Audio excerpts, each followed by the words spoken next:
আন্দোলনে এবার হাইকোর্টের আইনজীবীরা। জলপাইগুড়ি সার্কিট বেঞ্চের বার অ্যাসোসিয়েশনের আইনজীবীরা শহরের রাস্তায় নেমে আরজিকর হাসপাতালে ঘটনার বিচার চাইলেন। আরজিকর হত্যাকাণ্ডের ঘটনায় জড়িত দোষীদের অবিলম্বে গ্রেপ্তার করার দাবি জানিয়ে রাস্তায় নামেন কলকাতা হাইকোর্টের জলপাইগুড়ি সার্কিট বেঞ্চের আইনজীবীরা। বার অ্যাসোসিয়েশনের সদস্যরা উই ওয়ান্ট জাস্টিস লেখা ব্যানার হাতে ঘটনার উপযুক্ত বিচারের দাবি তোলেন। আরজিকর হত্যাকাণ্ডের ঘটনার সঠিক ও দ্রুত তদন্ত হোক এই দাবি তোলেন কলকাতা হাইকোর্টের জলপাইগুড়ি সার্কিট বেঞ্চের বার অ্যাসোসিয়েশনের সভাপতি কমল কৃষ্ণ ব্যানার্জি।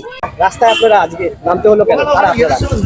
9ই আগস্ট আরজিকর হসপিটালে একজন জুনিয়র ডাক্তারকে যেভাবে অত্যাচার করে হত্যা করা হয়েছে, আমরা তার তীব্র প্রতিবাদ জানাই এবং এই ঘটনার প্রতিবাদে যারা পথে নেমেছেন তাদের সাথে সহমর্মিতা জানাচ্ছি। আজকে জলপাইগুড়ি হাইকোর্ট সার্কিট বেঞ্চ বার অ্যাসোসিয়েশনের পক্ষ থেকে আমরা এই মিছিলের আয়োজন করেছি। আমাদের একটাই দাবি, আমরা বিচার চাই, তদন্ত সঠিকভাবে চলুক, তদন্তে যাতে ঢিলেমি না আসে এটা আমরা চাই।